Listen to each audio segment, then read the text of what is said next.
Have you ever heard a political argument, madam? Or are you so filled with prejudice you're not prepared to listen to anybody else?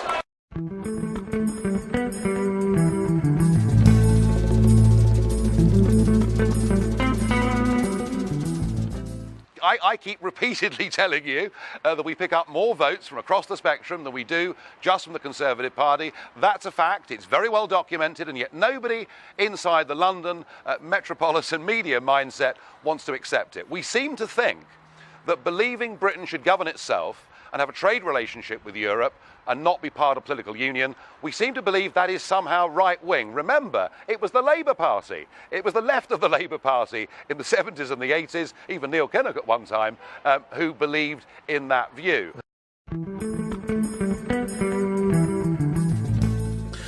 Your calls to Nigel Farage in just a moment. One last question. You say that all our senior three politicians all get on, Nigel, but I don't know if you're aware that a very close aide to David Cameron in the aftermath of that vote branded Ed Miliband an effing C-word and a copper-bottomed S.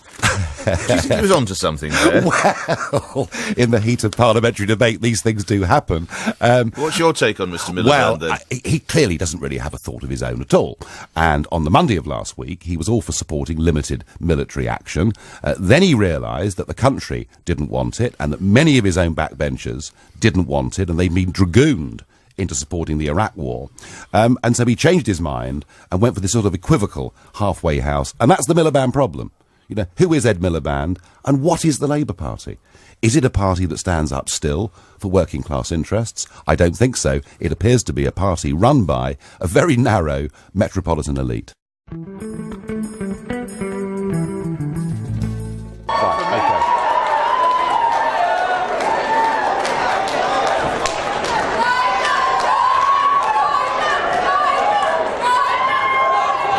So this is the modern Labour Party and their defence of free speech.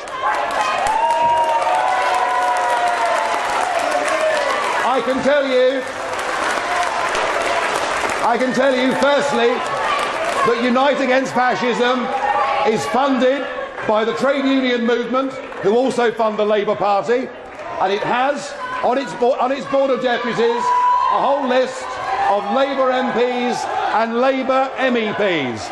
I want Ed Miliband to see these pictures tonight. Is this the face of the modern Labour Party in this country? Is this what democracy is all about?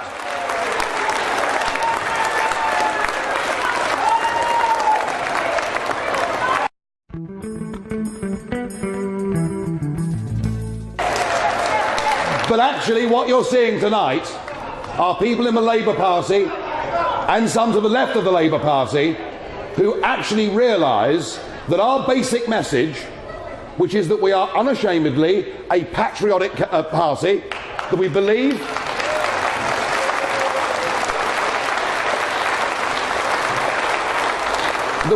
in standing up for the rights of individual men and women and their families in this country, that we hold no prejudice against anybody, regardless of where they've come from in the world, but that we absolutely insist that the time has come to end irresponsible, open-door immigration, something we have never had.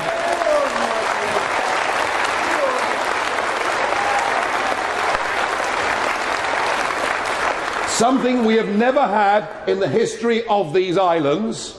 And the basic UKIP message is this: that the European Union, the cost of it all, the regulation, what it's done to jobs, and what open-door immigration has done to the job prospects of young working-class people in this country, we are the party now standing up for good, ordinary Britons, millions of them from traditional Labour voting families, and they are now coming to UKIP in huge numbers too. That's why you've seen the protest tonight.